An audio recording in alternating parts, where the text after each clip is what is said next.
typical participant, let's say I'm one. I get up in the morning, I brush my teeth, what do I do?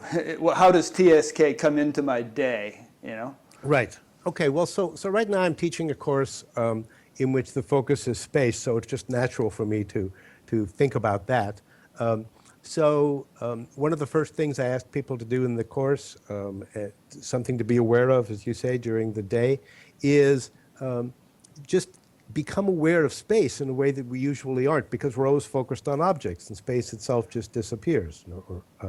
So become aware of space. Look at the edges of objects, for instance, and then you can start to think about the space inside objects, and not just think about it conceptually, but just say, okay, this toothbrush that I'm holding in my hand, it's pervaded by space, and what's the difference between the space that the toothbrush occupies and the space around it?